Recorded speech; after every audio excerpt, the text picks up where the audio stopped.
Yeah, it's a great pleasure to be here again at the IMS and to be sitting here with Daniel Miller, you know, someone who has, you know, we were talking earlier about the foundations of this scene, it growing, but, you know, had to start somewhere. And you can argue about exactly when it started, but Daniel and Mute Records have definitely been at the forefront and building that foundation since the very beginning. So I think it's there's a lot of details that even I don't know, being a friend of Daniel's, that I want to ask him and hopefully pick his brain a little bit today, and just find out, you know, how things have changed, and really where it all began before Depeche Mode, before Moby, Nick Cave, you know, Erasure was one of my favorite bands when I was a kid. You know, where did the beginning of Mute, you know, happen? Someone told me you were a film student. You know, to take us back to those early 70s and give us a bit of the picture of that time. Sure. Well, yeah, after I left school, I went to study film and TV at an art school in Guildford between 69 and 72. And it was a pretty unpleasant experience. It was kind of a time of a lot of upheaval, student upheaval, and I think we were on strike for at least half of that period. So I actually probably learned more about politics than I learned about film and TV. But it was, you know, it was a good growing process, you know. And I went on to the film industry in Britain, as it still is, it was worse then. It was almost impossible to get a job. It was like one of those pointless courses if you actually wanted to get a job. But I was lucky enough to get a job as a runner for a post-production house, and then I ended up being there for a couple of years and was an assistant editor. So that, you know, and doing commercials, which actually, although it's not my favorite genre, trying to squeeze a lot of information into a 30-second clip taught me an awful lot about structuring and about it, which I think helped me a lot later on in music. So that was actually, in retrospect, more useful than I thought it was at the time. What? So you're at film school, you know, and then you're a runner, and somewhere a couple of years later, you're making electronic music. You have a record coming out, you know, under the name Normal, and you've started your own label to do that. You know, I think we're missing part of the story there. You know, yeah, this also from what I know about that time, this is the heyday of punk, you know, of you know, Sex Pistols jumping around and spitting and playing with guitars, and you know, those early records of Mute are electronic and strange and more associated with, in my mind, craft work and things like that. So how does that come about at that time? Well, I mean, just so you know, I grew up in the 60s, which was, for me, like the golden era of pop music. And as a kid, you know, the first Beatles records and Stones records and Phil Spector productions and all the things that were going on. It was amazing. There was an amazing kind of, if you go from, like, if you listen to records that were made in 1962 through to 1967, 68, the progression was unbelievable between those times in English, British and American music. And I was totally, music, although I went to film school, music was always my first love, but I hadn't figured a way out of actually, I was always in band, you know, everybody was in a band at school, and you know, the musicians sort of gravitated to other musicians of the same level, and because I was really appalling, you know, all the other people in my band were really appalling as well. But we had fun. I was playing guitar at the time, and just a side note, Pete Tong was just telling me that Paul Rodgers from Free got an Ivor Novello Award. And I was at school, actually, with Paul Kossoff, who was the guitarist from Free. He was in my class at school. He was an absolute genius. And he tried to teach me to play guitar. Even he tried, and he failed, so that was how bad it was. Anyway, so moving on. So music was my first love, but I couldn't figure out a way of making it anything other than a hobby. And then punk, and so after 67, 68, the kind of, for me, the UK and American music scene kind of, after this incredible explosion and progression, has kind of stopped. It kind of became more introspective and self-indulgent. And I got to hear music coming from Germany. You know, earliest kind of memories of that was listening to Can on John Peel. John Peel was the British radio, BBC radio presenter. Was massively influential. You know, you can't. His influence on the British music scene is immeasurable. He's the most influential person, and or was, I should say. And I heard a lot of great new music from Germany around that time. You know, especially Can in the first instance. And I started. My focus became. I was going through the import shops. I was like trying to find stuff. There wasn't actually that much that was any good. And then, so I got more interested in electronic music, and as I had at college as well, at college we were experimenting with tape loops and stuff, and so I had this interest in electronic music pretty much from when it became, you know, sort of. I didn't know about some of the sort of early electronic experimental people at the time, but you know, I got into it at a quite early on, and obviously one of the problems at the time was if you wanted to actually make electronic music with synthesizers, it was, for somebody like me, it was kind of impossible. They were extremely expensive. Even the simplest were way out of a kind of somebody like my range. So it was just something that I was listening to. And then when punk happened, a lot of things happened just around 76, 77 that made it possible for me and other people like Cabaret Voltaire and the Human League and Orchestral Manoeuvres and many others to make, you know, the possibility became, first of all, there was punk, and there was punk rock. In my head, that's two different things. Punk rock is a kind of musical genre, and punk was a sort of, you know, a kind of a vision in a way. And punk rock did its job extremely well. It kind of destroyed, it laid waste to all the crap that had been going on for the previous, in my opinion, crap, a lot of other people's opinion, crap, been going on for the last 5 years.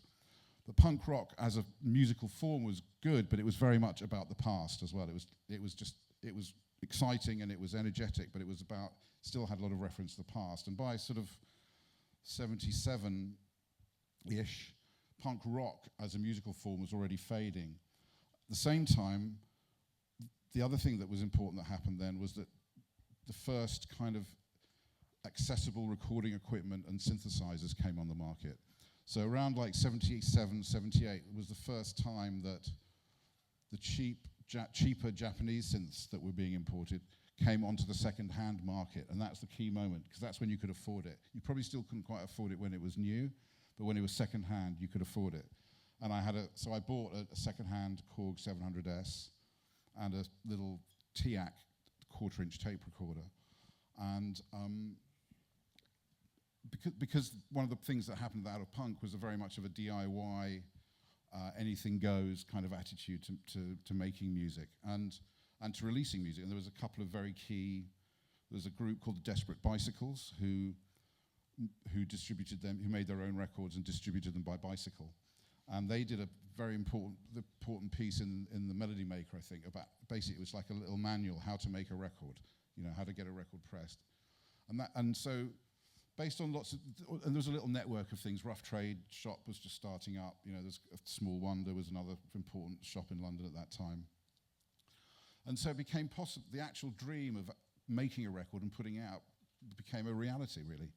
And so, you know, the combination of all those things enabled me to do that. I didn't really start a label. I just wanted to put a record out, which is different. I didn't think I'm going to start a record label. I just wanted to put my record out. I anticipated that nobody would like it because it was electronic.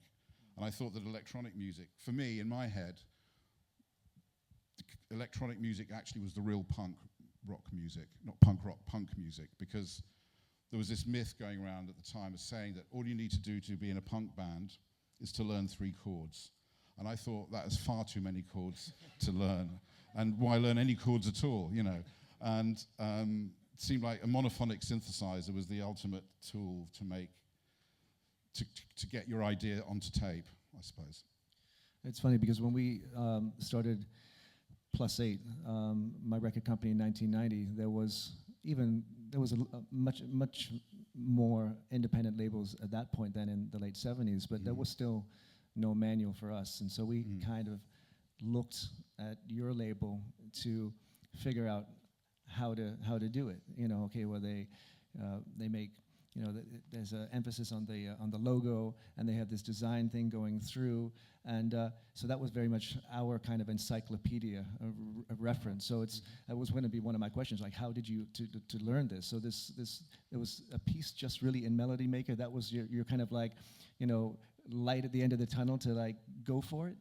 Well, I had it in my mind to do it, and then they just said these are the it was basically what you need to do is you need to make a recording, and it was a very basic make a recording. Then you need to get it mastered. Oh, what's mastering mean? I mean, I didn't know what I was doing, and then you have to go and get it pressed. Okay, I understand that, and then you have to get the sleeve printed, and they gave some addresses of people who of companies who would do that, and that was it really, and and all those were very old school mainstream companies. I remember the pressing plant and the sleeve printer.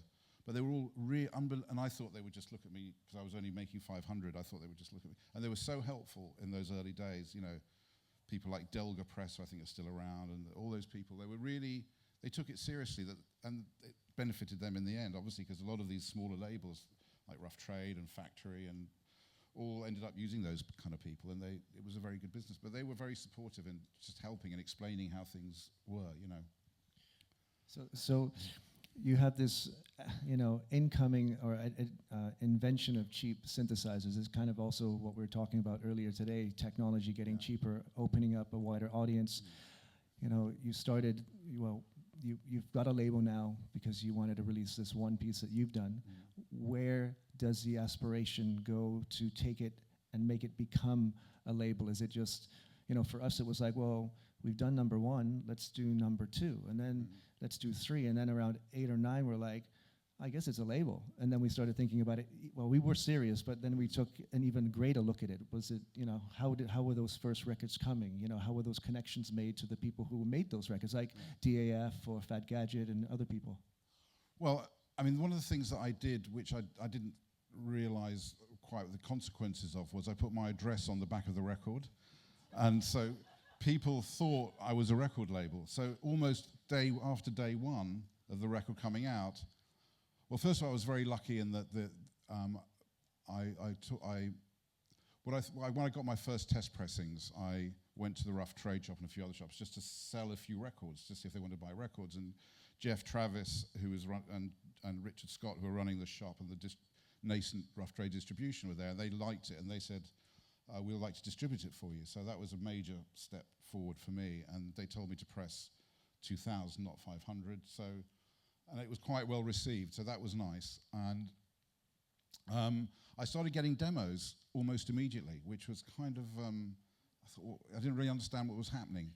And they tended to be, there's obviously a lot of people like me working in their bedrooms with basic electronic equipment, and they thought, oh, here's a guy doing it. He seems to have a record label. Maybe he'd be interested in our record, So I got a lot of electronic-y kind of things. I remember one of the first demos I got was actually from Clock DVA, the well-known Sheffield. Anyway, but I wasn't really. I had no interest at that point in working with other artists. Because I didn't know what to do or no experience. About a year after I'd put the first record out, I'd done a little bit of playing live, and I'd started to work a little bit for Rough Trade as well, just to kind of, and I started to think, well, maybe maybe I would like to make it into a label. And I was introduced, there's a friend of mine, a guy called Edwin Pouncey, who used to go under the name of Savage Pencil. He was the cartoonist in the NME, and his flatmate was a guy called Frank Tovey, who I think who was making music in a little cupboard, basically in the flat. And I think Edwin's motive for introducing us was to enable Frank to make some money so he could vacate the apartment. But anyway, he introduced me to Frank Tovey, who was working under the name of Fad Gadget. And it was the first things I'd heard that I really thought it would be something interesting to move on to sort of help develop. And I got on very well with Frank. We had a very similar kind of visions about, and similar kind of sense of humor and stuff, which is always important. And so I just said, well, let's put out a single. And there was no contract. It was a 50-50 profit sharing split. I said, let's just put a single out and see what happens. So we went in and we did or he went in. I helped him out a bit because I knew. I mean, I had never really worked in a recording studio before, but I kind of vaguely knew about. I knew about a little bit more than he did, so I ended up working with him on the record, and we did a track called "Back to Nature," which was his first single, which was quite sort of legendary single as well. So now you've got another artist. You pressed 500 records up. The distributor wants 2,000. Is the distributor funding you at this point already? Because we pressed 500 of our first, and then we had Eastern Bloc in Manchester call and say, we want another 500. And we're like, well, until we get the money back from that, we can't press another 500. Where was the financing? Where were you funding it? Well, I had I'd put a plan together in my head about that I wanted to take some time off to do this. And like the time I was working, I'd been just between going to film school and stuff, I'd been traveling, and I'd also worked as a DJ, my first DJ experience in a holiday resort in Switzerland, which is another story. But I came back and I thought, this is just when punk was starting. I thought I really want to get a synth and do this. And I went back to being film editing again, and I worked at a TV station called ATV, and there was a lot of opportunity for overtime. You could work sort of the usual 10 till 6, and then you could work from 6 till 11 if you wanted. So I did all the overtime I possibly could to save up enough money to do it, and. Well, Rough Trade were pretty quick at paying me. They didn't actually fund it, but the moment they sold the records, I got paid. So it was kind of, and my overheads were pretty low. So it was very, and it went on in the first year, I guess, to sell maybe 20,000 or something like that around the world through export. And I didn't have any licensing deals, it just exported through. So it was just money, there was enough cash flow just about coming through. And then, how does, get to one of the most well-known acts, Depeche? Is that something that you received in the mail from, as a demo to this huge record company you were running, or they thought you were running? Well, the Depeche, funnily enough, I met Depeche before I heard them, very briefly. Again, at the Rough Trade, which is kind of I didn't have an office, so I used the Rough Trade shop and their little office as my headquarters. And there was a guy there, a guy called Scott Peering, who worked there, who was a radio promotion guy. He was the radio promotion guy for all the alternative music. And he was a friend of mine as well. Sadly, he died a few years ago, but he became one of the most important promotion people in the UK. And there was a bunch of scruffy-looking, kind of semi-neuromantic. I hated all the neuromantic thing, My record was being played in neuromantic clubs, and by the way, and it really pissed me off because, just a slight sidebar. The first time I ever saw people dancing to my record, I thought I'd made a massive mistake. Because they were dancing to that record, believe it or not, in those kind of neuromantic futurist clubs. I thought, what have I done? Anyway. That's a different story.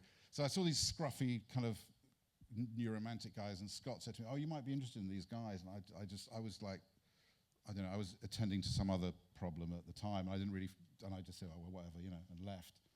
And about a couple of months later, Fad Gadget was playing at the Bridge House, which was a pub in the east end of London, Canning Town, which is quite a famous pub, not for electronic music, actually. It was a kind of a bit of a ska and oi. Do you remember oi? Anybody remember oi music?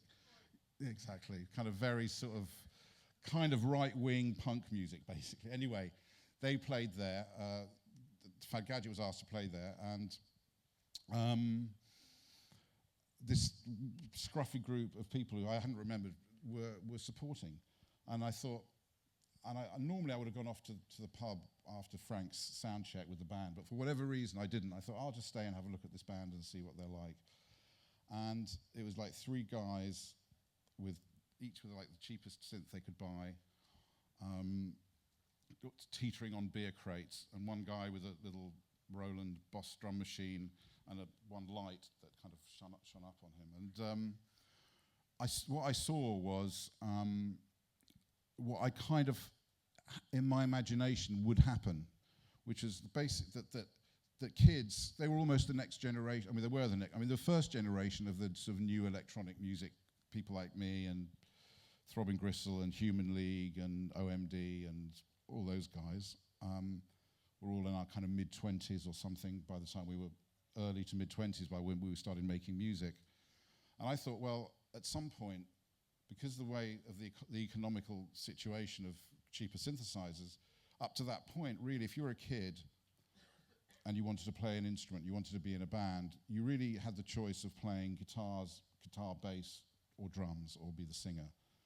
And at a certain point, purely from a price point of view, you had an extra option, which was a synthesizer. And I was aware of that was happening, and I thought, out of this, something really interesting is going to happen, because you're going to get kids who would have otherwise been in a band or not been in a band, seeing the opportunity to make music with the synthesizers. And that was that wasn't possible really until that point. And so these kids who were on stage, they were like between like 17, 18-year-old kids, just left school and started working and could just afford a synth. And so I saw this thing there, and it was just unbelievable. The first song they played, I thought, okay, well, they probably played their best song first, and it's going to go downhill. And it just got better and better and better. And I went, and the thing about it was that with this really basic equipment, they had amazing songs, but they also, it wasn't just about the songs, it was about the sounds and the arrangements that they'd somehow instinctively put together to make it work as a live. And a lot of that was down to Vince Clarke at the time, who was the key songwriter. And it's kind of the driving force behind the band at that time. And it was just, so I kind of went to see them backstage, and I said hello and everything, and how much I enjoyed it. And they were playing there again the following week, so I came back just to make sure it wasn't a dream, and it wasn't. And I said, look, do you want to fancy doing a single? I said, yeah, okay. and that again, that was pretty much it. No deal, just 50-50 profit share. And I say, well, I think you could do really well. And but I have no experience in promoting pop music or selling music of this kind, but let's just see how it goes. And they were already kind of fans of the label, which was nice. So we just did a single, and then it went from there. So, well, it certainly went from there. How, you discovered them in this small club. It's pretty easy. Okay, let's just try and do something together. Handshake. Yeah. But how does it continue? Because from my perception, Mute was always, there's been a longevity to the artist. You've continued to work and develop. And I've always, before I was signed with Novamute, heard that the deals are basically handshake deals nearly, or very open and very fair deals. Where did that come from? It's that relationship, and why I'm sure along the lines, even in those early days with the pop songs that they were making, there was, eagles circling around trying to sign them to larger labels, but you've stayed next to them pretty much throughout their whole career, I mean, the thing about one thing is I knew nothing about the music industry whatsoever when I started, nothing at all. I didn't have a concept of what a record deal should be or anything like that. So to me, it just seemed logical that something like a 50-50, it just felt the right thing to do. And for the first 3 or 4 years at least of Mute as a record label, I don't think I dealt with one manager or one lawyer. And those were the best 4 years of my life, believe me. And it was really simple. And, we paid the artists. They could see what we were spending. It was really very transparent. That was the thing about it.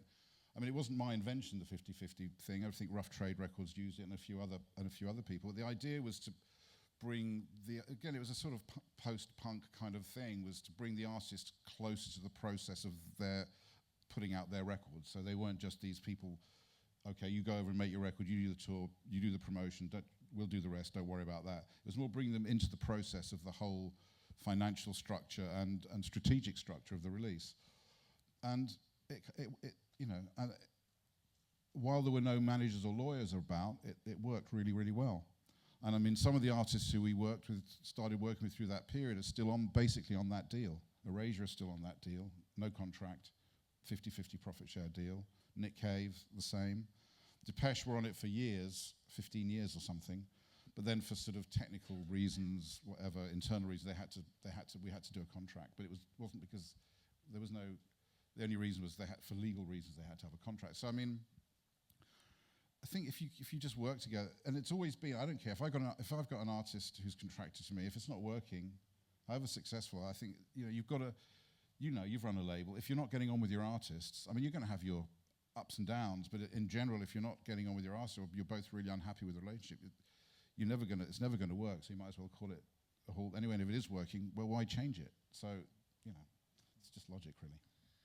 Well, it is logic, but we're in an industry that pushes more and more and further into longer page contracts and longer commitments, and but it was from my my partner John Acquaviva and I, when we started Plus 8, this is somehow this was, we didn't know what exactly we were doing, but somehow you were radiating this image of all that, this openness, this that you were participating in every aspect of the situation, from marketing to running the label, involving the artists, and also even producing. So it's kind of how we modeled ourselves on. Well, I'm flattered. So, it seems to be working so far. So, but on a production level, because again, you seem to be involved in everything. What were you doing back then in those early production days? Were you also going into the studio with Depeche, like Fad Gadget, and your knowledge was a little bit better on this drum machine, and you just kind of did it all together, and it was kind of a common goal?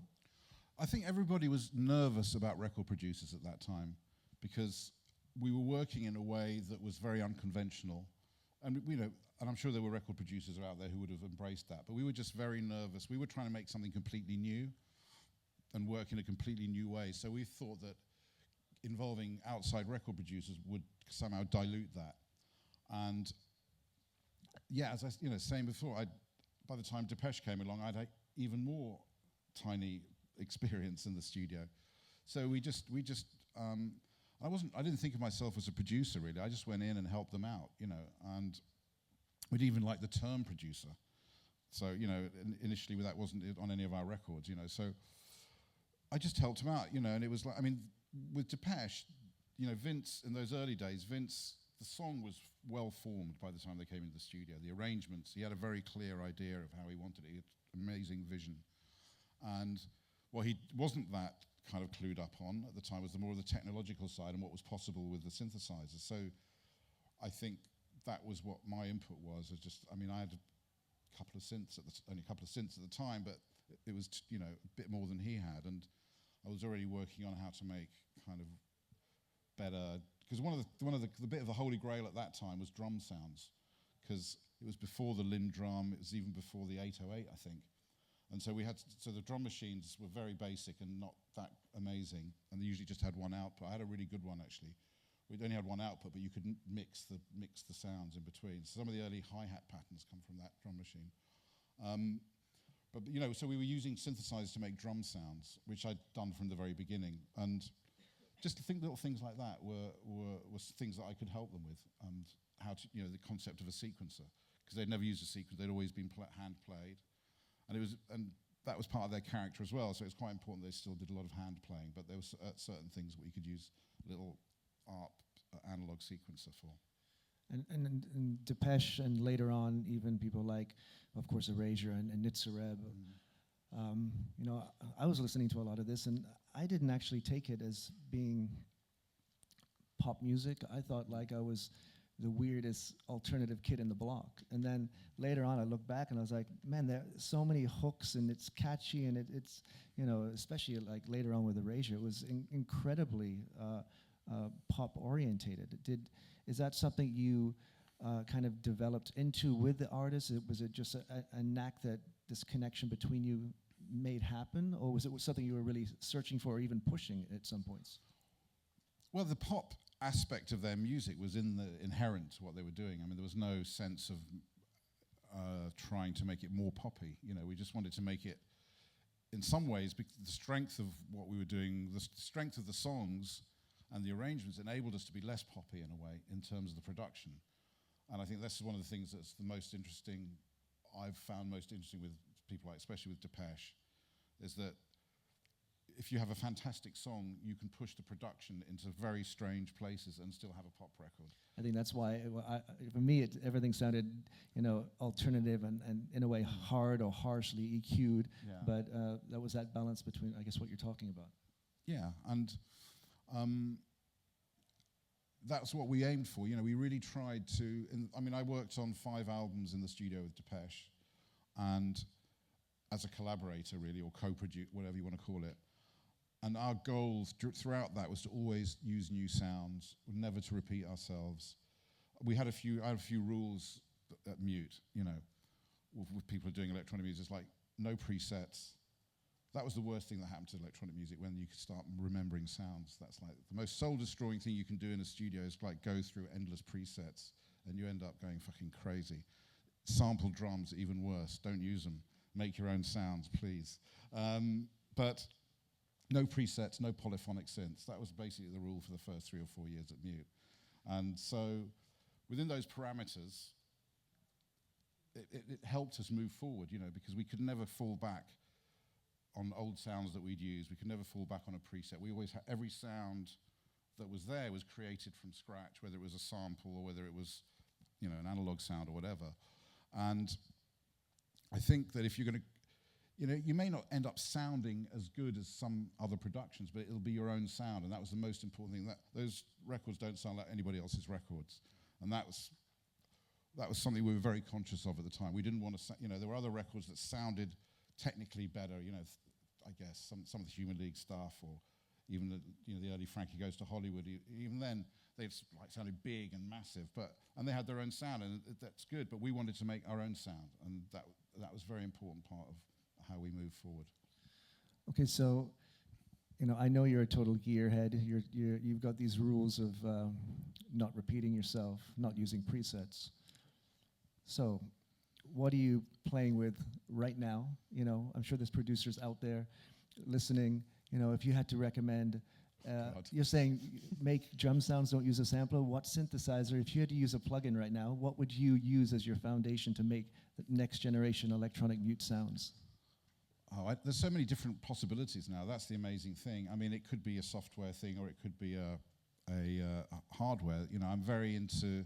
I went through a phase about 7 or 8 years ago when software synths became a usable reality, of kind of being quite purist again and not even using any analog synths and having everything in my laptop. And I almost tried to replicate, because all these sort of versions of vintage synthesizers were being built in software. They didn't really necessarily sound like them, but that wasn't the point. So I had lots of software synths, and again, too much, and I stripped them right back. So I just use a few. The software synths that I like most, as one of my favorites, has always been Reactor, right from the beginning, by Native Instruments. I remember a time Daniel invited me over to his house in his studio in London. And there was a company called EMS who made these little synthy synthesizers. Mm-hmm. And there was to me, there was a rumor that they had this big one that looked like the size of a tank with a key to turn on the synthesizer. And I walked into his studio, and there is the biggest, baddest synthesizer I ever saw in my life. I didn't know what to say. I didn't know if I should move. I was drooling. And I remember Daniel only wanting to talk about, I think, Generator or early Reactor software synthesizer. And I'm like, are you serious? Come on. Yeah. But, it was... it was like I was a kid in the candy store of these things I'd only heard about, and you were at that point way ahead, Yeah, and the other synth I always seem to come back to is Zebra by Yuhi, which is another Berlin company. Really great synthesizer, software synth. But then I got very excited about the new wave or new generation of modular synths, which coming initially out of Germany, the Euro rack format, which really enabled, because when you perform, I think modular synths are great, even though they're kind of unwieldy and unreliable, but they've always been the most fun things to use. But when you bought a modular synth previously, it was a Moog modular, it was a Roland modular, But with there were great bits. They were great, but also you thought, God, a booklet would be really nice, and a surge would be great, and you wanted, but they would all be separate things. Now you can get in a rack that size, you can get something that sounds like a Moog, something that sounds like a surge, something that sounds like a booklet, all made by these very small independent. It's a bit like independent labels, really. And there's a great guy in Berlin, Andreas Schneider, who runs which I know you're very familiar with the store, runs a great shop called Schneider's Bureau, and he's like the kind of guardian of all these all these tiny little. They're like little record labels, but they're making great little modules for. I don't want to go on about it, but anyways, this is why I brought this up, because Daniel and I get together and we can be talking about whatever, but somehow it always gets back down to a synth or something, and then we're off. And it's just fascinated me how how fascinated you are by that side of production, of the marketing, of running a label, and this is part of the success of Mute. So, so jumping into Andreas Schneider and into Berlin. Yeah. You were in Berlin in the 80s, recording with Depeche. There was a great relationship in the 90s with Novamute and Tresor. Yeah. And now you have a little studio with tons of modular synths in Berlin yourself. So what's the fascination with Berlin?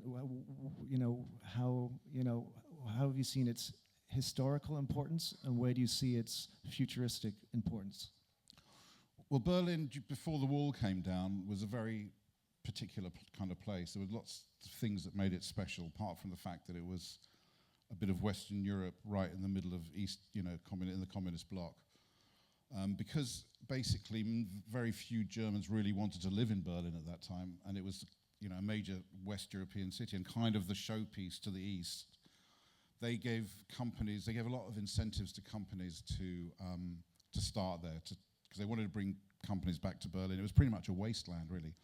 So there were a lot of recording studios there, and there were a lot of people there. At the time, I don't know if it's still the case, but at the time, if you were a kid in Germany, you were conscripted into the army. So you had to go into the army at the age of 18, I think. But if you were a Berlin resident, you didn't have to go into the army. So that obviously attracted a lot of people, artists, musicians, lots of very cheap kind of property and places to stay. So it just attracted this community of artists from around not just from Germany, but from around the world. In fact, the first time I did recording in Berlin was with the Birthday Party, and that's when I worked there at Hansa Studios for the first time. And then after that, we ended up doing three, I think, or 4 Depeche Mode albums there. And we just got to know the place, and we made a lot of friends there. And I worked with people like Einstürzen and Neubauten, who were based in Berlin, and we were very much kind of integrated into the music scene there in a way. And then when the wall came down and everything changed, and a lot of things stayed the same, but some massive changes, and techno music started to come to the fore in Germany. I knew Dimitri from Tresor, because he used to run a festival called the Atonal Festival, and a number of our artists had played there. And then he started the Tresor, and we just got to know him. And I remember going to Berlin Independence Days, and somebody saying to me, "God, you've got to go to the Plus 8 gig. You've got to go to the Plus 8 gig." And I went, and I met John. I don't think I met you, but I met John at the time. And this whole wave of what I would call experimental dance music, techno, was coming through, and it was just very, very exciting. It was a whole new, gave me so much energy, and then out of that we started Novamute. Yeah, after you started Novamute, John and I were in Canada, and to get the importance of this, in about 1987, I was on a trip to England to see some family and relatives, and I actually made a pilgrimage to 429 Harrow Road, which was the Mute offices. I didn't, think I was going to make music, but I was collecting everything that came out on Mute. And so I went there just to take a picture out front of Mute Records. Oh. And so why I say that is after around 91, 92, you started Novamute, and John Aquaviva and I get a fax from Novamute. Fax, fax, yeah. Fax, remember. And we historical, this, you know, you have those points in your career which give you new energy to just go for it. And we were, you know, we weren't very acrobatic, but I think we were doing backflips, you know, over the fax machine. Yeah. And, you know, soon after we were meeting with, you know, Peppy and Seth Hodder and yourself, and coming on board at Novamute. And so I'd like to know a little bit of where Novamute came from, and also, in a way, you know, as electronic music was exploding, Mute has this new division, but also as electronic music gets larger, this division also disappears later. So what happened? What was the life cycle? What didn't work, you know? Well, we just have to rewind a little bit before then, obviously, as always. Around 1985 or so, well, the offices we were in before 429 Harrow Road, we're in a building quite near there, and there was another company, in another record label in that building called Cherry Red Records, another very famous record company from the early days. And there was a guy there called James Horrocks, an A&R man who I was very friendly with, and I bumped into him, and he was just carrying all these 12 inches. And I said, "Well, where are you off to?" He said, I'm going to leave Cherry Red. I want to start a label, a house music label." And I said, "What the fuck's house music?" You know. And he said, "Oh, it's going to be huge. It's coming out of Chicago. You know, you've got to listen to it. You know, blah blah blah." And we started talking, and he had a partner, Martin Heath, who had some industry experience as well. And I didn't really. I didn't really quite get house music to start with, but I knew that it was the energy that was coming from them and from the music definitely spoke to me in some kind of way. So I said, "Well, why don't we do the label with you?" And so that was a label called Rhythm King that we started together. It was a joint venture with Martin and James. Oh, bloody hell. Yeah, absolutely. And you know, it was an underground house music label for about a week, and then we had two #1 hit singles almost immediately with S Express and Bomb the Bass, which just took, you know, we just didn't really know what the fuck was going on, basically, you know. But there was a massive explosion. It was just at that time, you know, massive house music explosion just after we'd done that. Not that those two records were house music, but still, whatever, dance music or something. So Rhythm King was our first kind of entry into dance music. And also, we also distributed the very early Warp records as well through Rhythm King. So it was very kind of active. You know, for various reasons, the two guys who ran it kind of had a bit of a falling out. And from then, it sort of became more and more difficult. But we had 2 or 3 really great years. And so, you know, in the end, I parted company with the remaining guy who was running it, and but I still wanted to be in that world, you know. And then that Berlin Independence Days trip that I just mentioned before was a real inspiration to take. And I knew that Peppy and Seth, who were working at Mute at the time, and another guy called Mick Patch, were all very into dance music. So I said, "Look, this is all. I don't understand. You know, who are these? Who should we be working? Who should we? I don't. This all sounds really good to me. Who should we be working with?" And we started, and that's basically how we started Novamute, as it was a kind of in-house label. And was that important just to have a, you know, because, you know, I was excited that you had a purely electronic label, but, you know, as a Mute as a label, as a catalog, was always one of its you know, strong points, was that it was very diverse with the electronics of DAF, and then Initzreb and Erasure and the pop sensibility. And it was, you know, why did you also feel that you needed to have an imprint specifically for electronic music to market it differently, to, you know, to work faster? Or I think at the time, I don't know if it's still the case today, but everything was it's still very genre specific in dance music, and it felt like if you're doing something specific in dance music, you'd kind of, it felt like to have an association, so then they Mutes in there, but slightly separate. We were really happy the word Mute was in there. Okay. I don't know really. It was still, you know, it was run by Peppy, Seth, and Mick Patterson in the beginning, But it was everything else we did was done by the same people who did all the other records, you know. So I don't know how important that still is to have a specific, because what happened to Novamute? That's your question, the other question you had. I mean, a number of things happened to Novamute. I think, you know, Mute sold, I sold the company to EMI in around 2001, 2002. And for a while it was, you know, things went very well in regards to, it was fine with Novamute. But as you know, the problems that were in the industry in general, the well-publicized things, problems that EMI had, made it more difficult to really maximize or do the best possible job we could with Novamute. And it became kind of frustrating. And it's nobody's fault, it's just the way that the industry went and that EMI went. And so, you know, and then Seth, who ran Novamute, you know, moved to Berlin. Good for him. Then he started working for me, actually. He went to go and work for you, yeah. And, you know, I didn't feel that I could start, I didn't feel that the system that we were in at the time was really appropriate for that kind of music. And so I didn't feel that I wanted to start signing new artists or working with new artists and promising them stuff that I couldn't really deliver, because that's one of the most important things as a label, as I'm sure you know.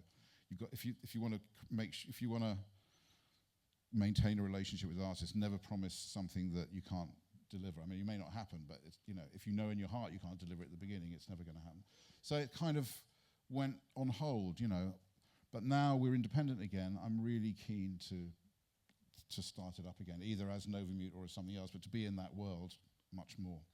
Well, this, you know, we're running a little bit out of time, but it comes really back to that point of, you know, where are you at now? You know, what I take always from you in the conversation, there's these relationships, there's this honesty and longevity, you know, and always, you know, when we started Plus 8, it was like, we want to have, if we last 5 years or 10 years, we want to have the integrity of Daniel Miller and Mute Records. So, you know, you built this thing, you've done it all, you sold it, now you've got it all back. Not all, but yeah. You're talking about starting, you know, another label. You've just signed some tiny new unknown acts, you know, playing in pubs and stuff for Mute, and you're starting all over again. You know, people think I have a lot of energy, but how, you know, what's driving this force? Where you know, where is this inspiration, and what is, you know, you wake up in the morning, what keeps you going on this path that's been so strong for so long? I don't know, really. I mean, it's what I do. I think it's, I mean, I'm very lucky. You know, I wake up in the morning usually in a bad mood, but at the same time thinking that I'm lucky to be going to do a job that I really generally don't enjoy all of it, but something that gives me a huge amount of satisfaction. And I don't know, it's just what I do. That's all. I can't say anything else. It's what I do, you know. And just to clarify the EMI thing, because there's a lot of people asking me questions about, well, did you buy the company back? What exactly is the relationship with EMI, and et cetera? What happened was, it came to a point where both me and the people at EMI who are running EMI realized that it wasn't working, that the Mute EMI relationship wasn't really working in every respect. In some areas it was working well, but not in everything. And I was getting quite, you know, it just wasn't, you know, they'd gone through a hell of a lot of change. They didn't, apart from me selling myself to EMI then sold, and a lot of changes. So we kind of mutually agreed that that I would go off and be independent, but still be associated with EMI. So basically what I did was, I started a new company. They still own Mute. They own the name and they own the catalog. They licensed the name and the logo to me. They licensed some of the catalog to me.